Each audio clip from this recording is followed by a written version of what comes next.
The 2010 Argentina-Chile Dakar is now underway. What better way to kick off the new year?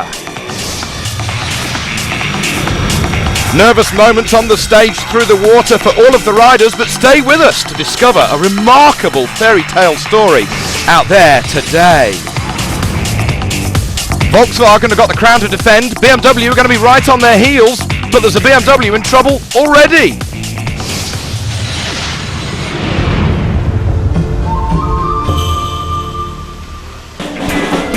Yesterday in downtown Buenos Aires, the ceremonial start for the 31st Dakar Rally got underway. Nearly 1/3 people came out to see the world's largest motorsport event get underway. There was drama even before the very first turn of a wheel. One of the local riders had his bike burst into flames, but for others, particularly the privateers, it was quite an emotional moment. Josef Maticek, the leading quad rider to go over the ramp. Here is that bike catching fire. This was not good fun at all. Annie Seal was in there for the amateurs, the privateers, the fans. It was a big emotional moment on New Year's Day.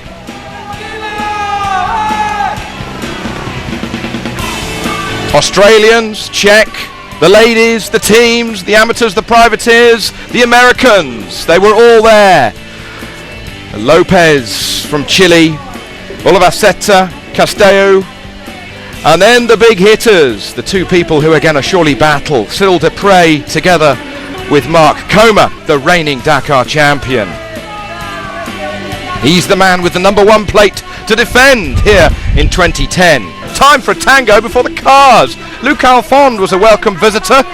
He's not driving this year. Janil de Villiers, he was over the podium together with Stefan Perahansel. Carlos Sainz was also there, the 2-time Argentina World Rally champion.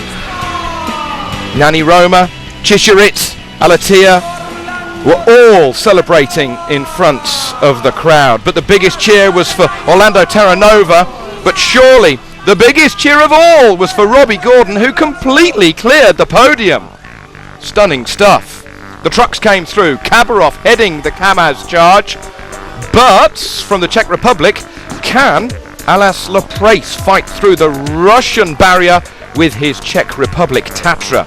And what about Yoshimasa Sugawara? He's in his 27th Dakar, a world record holder from Japan. He's driving in the Hino squad with his son.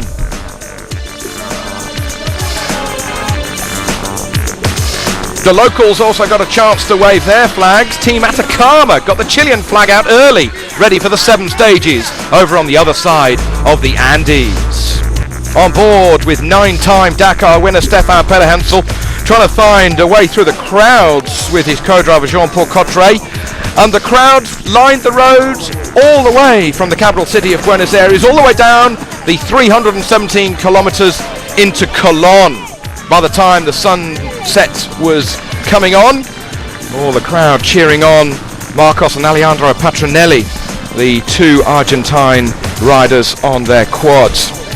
But even though it wasn't against the clock, it was still part of the rally, and the technicalities had to be adhered to, making sure that everybody got into the bivouac. David Castera there, welcoming the crews. David Fretinier saying it's fabulous. We did 317 kilometres, and surely for 300 of those kilometres, there was somebody there cheering us on. Over 30,000 people looking after the crowd. Mark Coma here, enjoying all of the support down from Buenos Aires. Says it's going to be very special tomorrow when the rally gets underway properly. The Red Bull KTM's coming in, then the trucks, some of the service crews coming down the road section, and then the Volkswagens in flying formation coming into the bivouac and into Colón. An easy day though for the crews, no stress at all for anybody. So for the teams, it wasn't too much of a stressful night. The routine checks took place with the cars before they got stuck into some of the very specialist local hospitality and, of course, some very tender Argentine beef. A nice easy day down to Cologne.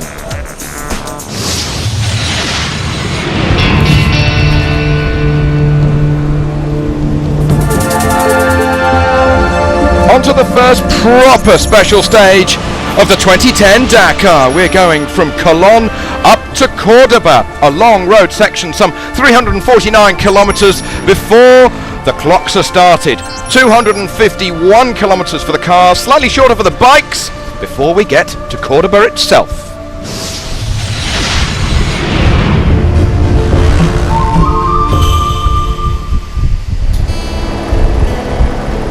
The stage was shortened slightly after the massive amount of rain that has fallen in this part of the world over the last few days.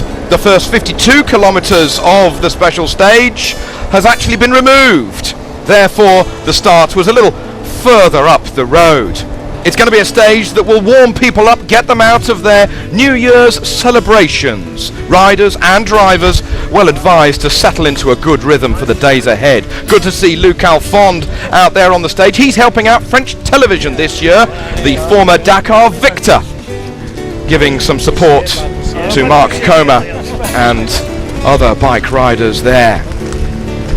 A quiet time for contemplation and thoughts over the last 12 months of what has gone into things. Catching up here with Castello, he says, on the road section, I didn't put my earplugs in because I was listening to the bike. He's on the new Sherco 450 and he was really listening to how the thing sounded when it was healthy and how it was going. The water was up, but not quite enough in some areas. It was a welcome dip in more ways than one for some of the spectators out there at the height of the Argentine summer.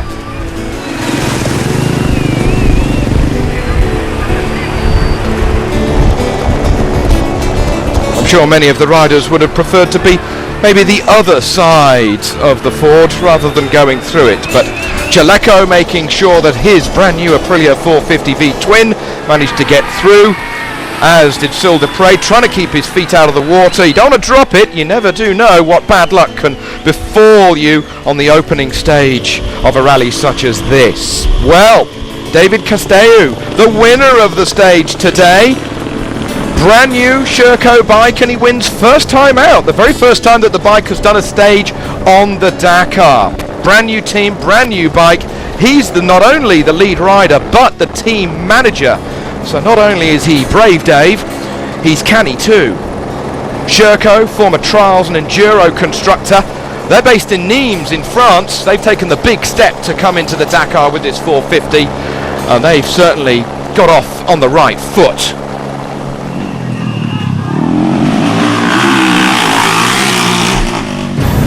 Chasing Castello hard today and only losing out on the stage victory by a mere 3 seconds was Sil de Prey.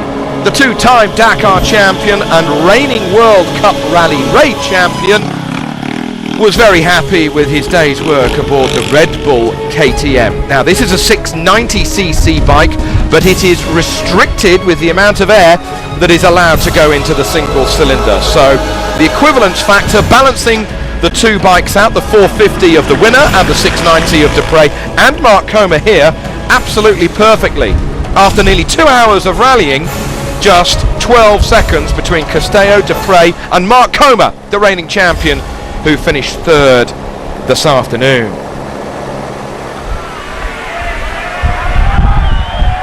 Coma, he got into the swing of things early. He was leading at the first and indeed the second checkpoint by 2 and 32 seconds respectively. Fourth today, Jordi Viadoms on the 690cc KTM. He was quite a way back compared with the leading three, 1 minute and 45 seconds, but it's early days. It's the first stage of a 14-stage 9,000 kilometer rally. It doesn't matter if you lose 10 minutes, maybe even if you lose 20 minutes. Just keep in touch. Fifth today, Francisco Lopez on the brand new Aprilia 450. He was therefore the second 450cc bike over the line today.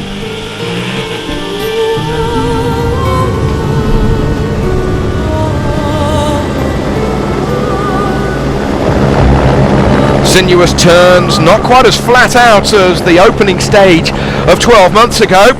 So really it could have been a chance for David Frétigné with his Yamaha 450cc machine to rattle on through, but he played it cool. He was 6th, just off the lead by 3 minutes he is this evening.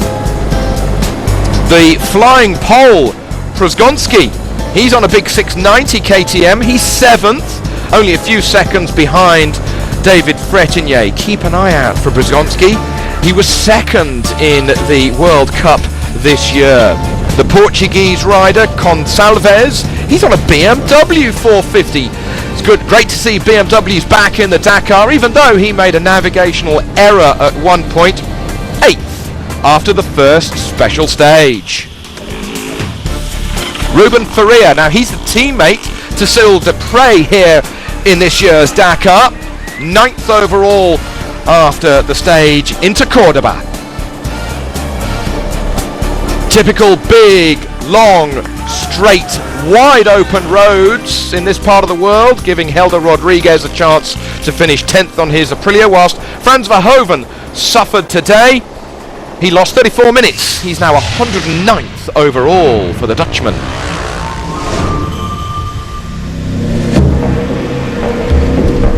David Castello victorious today ahead of Cyril Desprez. Mark Homer 3rd, Viadoms and Francisco Lopez. Chaleco being his nickname. Frétigné then in 6th, Przgonski, Gonçalves, Faria and Rodriguez. J'ai attaqué. David Castello, the winner, he says, I attacked, but this morning I was speaking with my mechanic and he said, David, we didn't do all this work for nothing, we've got to attack. I really enjoyed it, I kept concentrated during the whole stage, especially on my lines, because with the 450 you need to be completely different with your riding style. We don't have the possibility to launch ourselves out of the corners like we used to do on a 690. Got to keep the speed high. Great fun. It's a pleasure. Je me suis vraiment régalé. Un vrai plaisir. C'est un warm-up. Cyril Desprez saying it's a warm-up. A sinuous stage, but enjoyable. And after several months of training, arriving here, you need to warm up. Faut prendre la mesure. You don't have the same face than a year ago. He says, well, no, I've got a bit of a stomach ache today. And actually for the last 2 Dakars I've had problems during the first stage, so I'm quite happy to finish this one. I think I rode well, didn't have any problems, so I'm happy to be here at the finish. It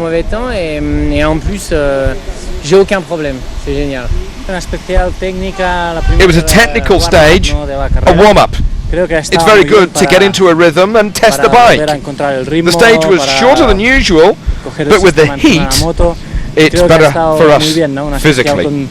Al final un poquito más corta de lo habitual, pero creo que esta última parte con el calor ya también ha sido un poco física. La Aprilia yo lo había probado en terrenos blandos, desierto. The Aprilia prefers the terrain that's less easy, the desert with the mountains. That's why I took this first stage easy. The stage was hazardous, but it's good training, and the first day is always maybe the most difficult. Tomorrow it will be similar, and I will now wait for Chile, where it will be, for me at least, more of a rally. Y ya llegando a Chile a hacer una carrera más de rally.